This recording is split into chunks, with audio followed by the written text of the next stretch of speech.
As the story you're about to hear is 100% true, some of the pictures are not the actual footage.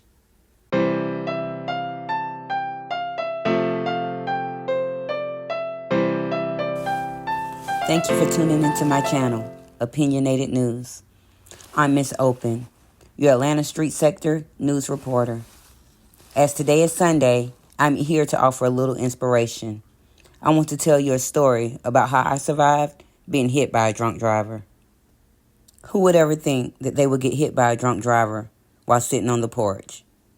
Kinda out of the ordinary, right?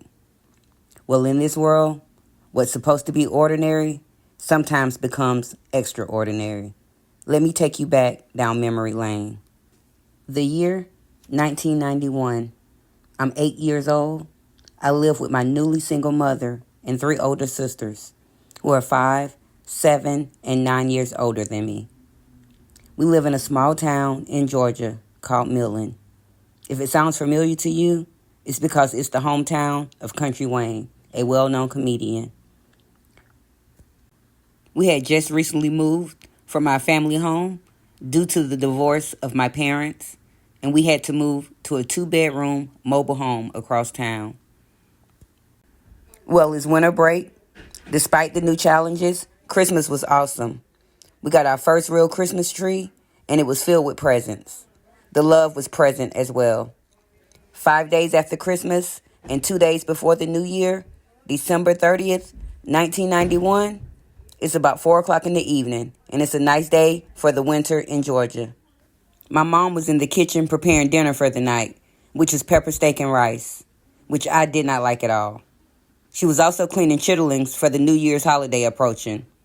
I continued to express that I didn't want pepper steak. I wanted the chitterlings. As she let me know, those were for New Year's. Those details will become relevant later in the story. My sisters are about to go meet up with some friends.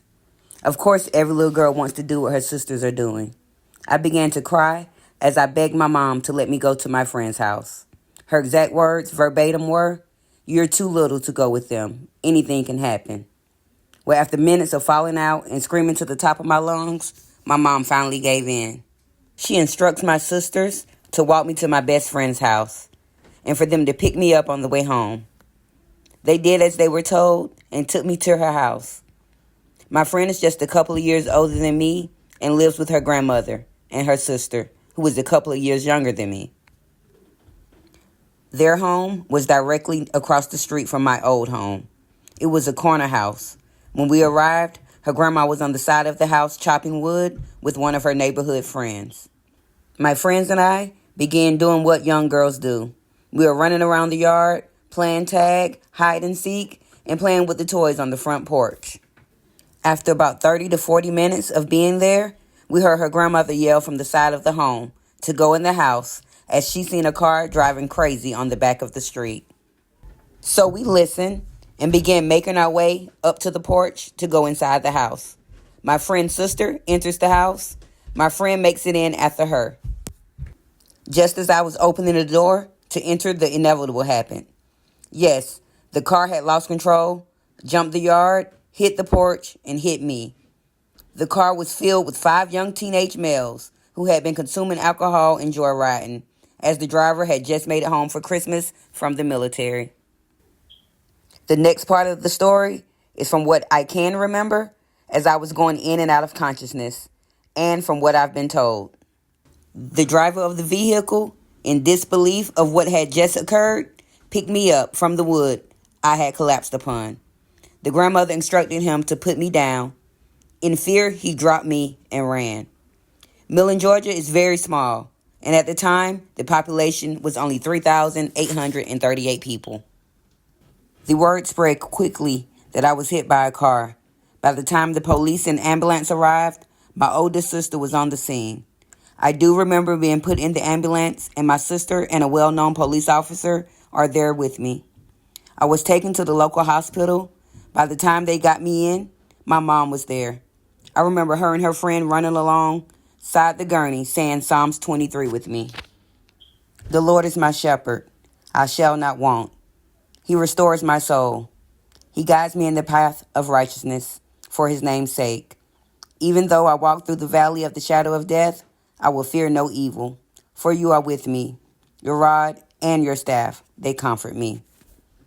After that, everything went white.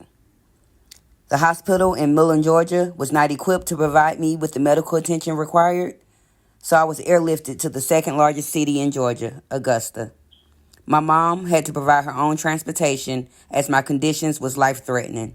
I had lost a lot of blood, suffered a fractured skull, my right leg was broken in 3 different places, and I could not stay conscious. Once my mom arrived at the hospital, I was in surgery, and they handed her papers to sign. Post-surgery, I was comatose and on life support in the intensive care unit. The doctors had informed my mom that I had sustained permanent damage to my brain. I may never walk again, and if I did come out of the coma, I may be a vegetable. So his advice to her was to pull the plug. No mom wants to hear those words. So my mom and family, being the prayer worshipers that they are, rallied and prayed over me. My mom refused to sign the papers. On January 1st, 1992, at exactly 12 o'clock midnight, after 36 hours of crying and praying, I awoke from my coma. As I arose, I looked at the small television in the corner of the room and heard a bunch of people yelling, 1992! The Big Apple was dropping in New York Times Square. My aunt ran from the room screaming, "She's woke! She's woke!" I looked at my mom, who was crying tears of relief, joy, excitement, and thanks all in one. And I said, "Mommy, I don't want any pepper steak. I want chitterlings." Yes, that's right. I had memory. I was right back on December 30th, 1991. Prayer definitely works and changes things. Had my mom listened to the doctors and released the plug to the life support machine, I would not be here today to tell you this awesome testimony. I stayed in the hospital about 3 weeks, with my mom never leaving my side.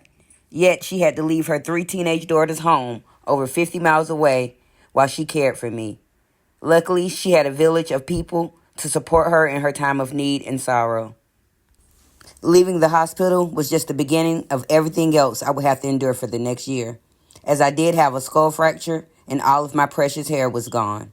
I had a little fade. There was a cast on my right leg that was about 2 inches thick, and it came to the top of my thigh. I was in a wheelchair. I had to go to physical therapy as well as speech therapy. I would be homeschooled for the remainder of the year. For the next several months, I would go to countless doctors, have a few more surgeries, and learn how to walk and speak correctly.